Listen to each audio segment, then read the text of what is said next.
चुनाव की तारीखों की घोषणा के बाद क्षेत्रीय नेता सक्रिय हो गए हैं। सभी अपनी टिकट पक्की समझकर बेरोजगारी, महंगाई और भ्रष्टाचार जैसे बड़े मुद्दों को लेकर जनता के बीच जाकर उनके पक्ष में मतदान की अपील कर रहे हैं।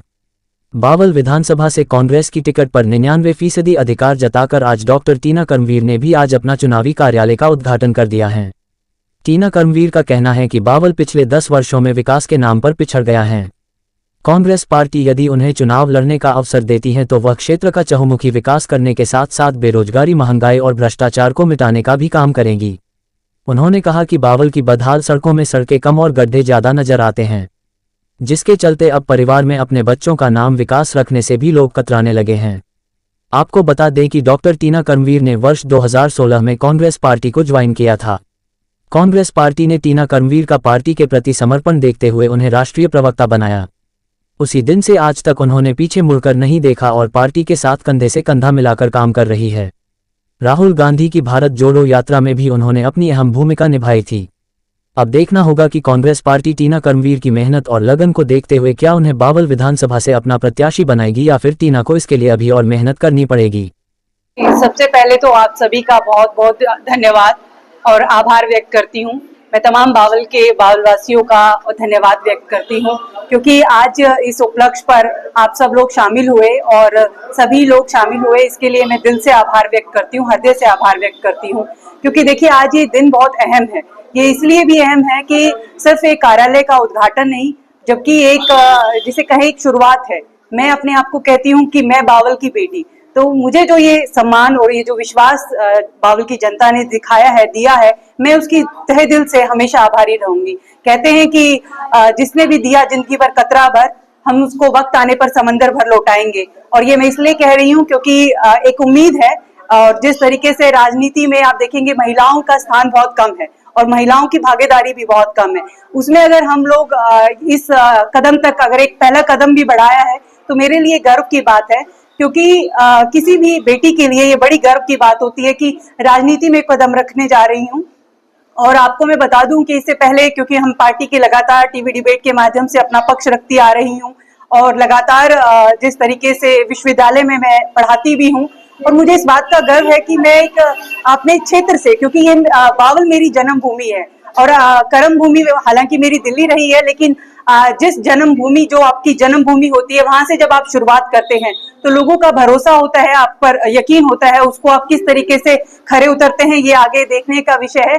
लेकिन आपके चैनल के माध्यम से ये बताना चाहती हूँ कि मेरे पिता का नाम करमवीर है और उनके नाम से ही भी मुझे उम्मीद मिलती है, और मेरी माता का नाम आशा है।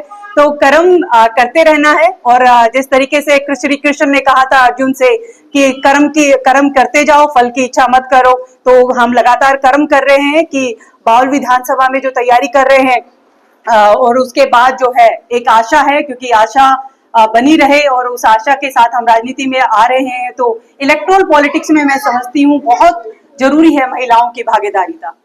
ये तो पार्टी का फैसला है, पार्टी हाईकमान का फैसला होता है कि किसको टिकट दिया जाए, पार्टी किस पर अपना भरोसा जताती है।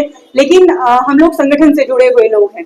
हम लोग संगठन में 2016 से मैं कांग्रेस पार्टी से हूँ। 2020 में मैंने जैसा कि यूथ कांग्रेस से अपनी शुरुआत की थी और मैं अभी AICC में हूँ, इंडिया कांग्रेस कमेटी में मैं स्पोक्स पर्सन हूँ। मेरी जिम्मेदारी ये है कि मैं संगठन का काम भी कर रही हूँ। तो पार्टी का ये है कि इलेक्ट्रो पॉलिटिक्स के लिए अगर जिम्मेदारी देती है तो मैं अपनी जिम्मेदारी पूर्णतः निभाऊंगी, ऐसा मैं विश्वास जताती हूँ आप सबके सामने। देखिए, मैंने जैसे कि पहले कहा कि हम लोग संगठन से जुड़े हुए लोग हैं। अगर पार्टी टिकट नहीं देती 1%, क्योंकि 99% मुझे ये लगता है कि पार्टी मुझे टिकट देगी, क्योंकि मैं लगातार क्योंकि इससे पहले भी अगर मुझे राजस्थान लोकसभा कोऑर्डिनेटर की जिम्मेदारी दी थी, मैं राजस्थान में इंचार्ज बनकर गई थी, मीडिया इंचार्ज, तो मैंने वो जिम्मेदारी बखूबी निभाई।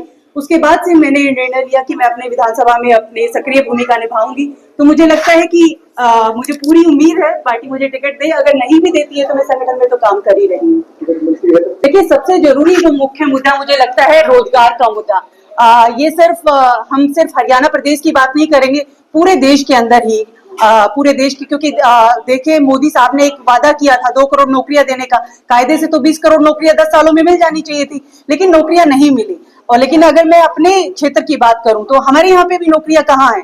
आप बताइए, कच्ची भर्तियां करने के नाम पर जो कि ये सरकार कर रही है भारतीय जनता पार्टी, तो ये बर्दाश्त के बाहर है, क्योंकि युवाओं को अपनी नौकरी के तलाश में दर दर भटक रहे हैं, दूसरे प्रदेशों में जा रहे हैं। मुझे लगता है कि जिस क्षेत्र में आपका जन्म हुआ है, आपको नौकरी भी उसी क्षेत्र में मिलनी चाहिए। और मेरा प्रयास यही रहेगा कि, क्योंकि हम ये बार बार अपने टीवी डिबेट के माध्यम से भी ये मुद्दा बहुत 10 सालों से लगातार यही उठा रहे कि आप अपने प्रदेश में नौकरियां क्यों नहीं दे रहे, क्यों डिग्रियां लेकर युवा जो है आपके प्रदेश से दूर जा रहे हैं। जबकि आपको मैं बताना चाहती हूँ कि सिर्फ प्रदेश के बाहर ही नहीं, विदेशों में भी जा रहे हैं।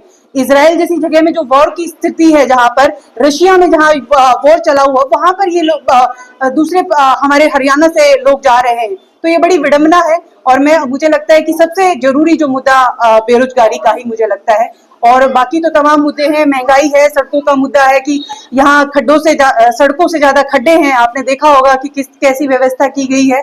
लेकिन मुझे लगता है कि 10 साल जो है वो कुशासन के ही रहे हैं। 10 साल कोई ऐसा कार्य नहीं किया विकास के नाम पर। अब तो लोग कहते हैं घर में अपने बच्चे का नाम विकास नहीं रखते, क्योंकि डरते हैं विकास के नाम से।